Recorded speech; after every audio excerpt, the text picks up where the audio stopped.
Hello সবাইকে, সবাই কেমন আছেন? আশা করি সকলেই ভালো আছেন।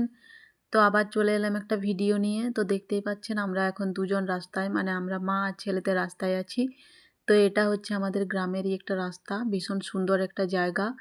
দুপাশে সেগুন জঙ্গলে ভর্তি, সেগুন গাছে ভর্তি দুপাশে।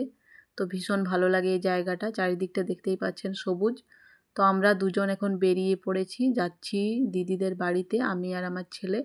হেঁটে হেঁটে যেতে কিন্তু ভীষণ ভালো লাগছে, কারণ শীতকালে রোদের দিনে হাঁটতে বেশ ভালো লাগে। আর এমনিতে তো হাঁটা হয় না। তো হাতের মধ্যে কাঁটাও আমার ফুটেছে, সেটা এই যে আমার ছেলে বের করে দিচ্ছে। আর রাস্তায় যেতে যেতে কিন্তু অনেক ঢঙ্গ করেছি। তো কাঁটাতাটা বের করার পর আবারও হাঁটতে শুরু করলাম দুজনে মিলে। আর এটা হচ্ছে গ্রামের রাস্তার মধ্যেই পড়ে, এটা হচ্ছে আমাদের গ্রামের ব্রিজ। তো দুপাশে কিন্তু এটায় জল থাকে যখন বর্ষাকাল হয়, মানে যখন খুব বর্ষা হয় তখন কিন্তু দুপাশে জলে পুরো ভর্তি থাকে, ওপর পর্যন্ত জল উঠে যায়। তখন কিন্তু দেখতে ভীষণ সুন্দর লাগে এই জায়গাটা। আর এখানে গ্রামের অনেক লোকেই কিন্তু স্নান করে। তো সেখানেও কিছুক্ষণ দাঁড়ালাম, ছবি উঠলাম, ভিডিও করলাম। তারপরে আবারও দুজনে মিলে হাঁটতে শুরু করলাম। তো এটা হচ্ছে আবারও রাস্তা। দুপাশে দেখতেই পাচ্ছেন ধান খেতে ভর্তি। ধান সব কাটা হয়ে গেছে সবার।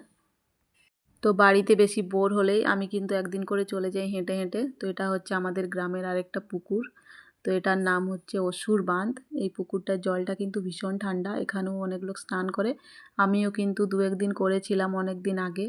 তো দেখতেই পাচ্ছেন, আর আমি রোদে একদম তাকাতে পারি না, চোখ আমার অটোমেটিক বন্ধ হয়ে যায় রোদে। তো দেখুন কি সুন্দর জায়গাটা। তো চলুন, দিদির বাড়ি যেতে যেতে অনেক ভিডিও বানা হলো। আর আমার ভিডিওটা কেমন লাগলো অবশ্যই কমেন্ট করে জানাবেন। টাটা।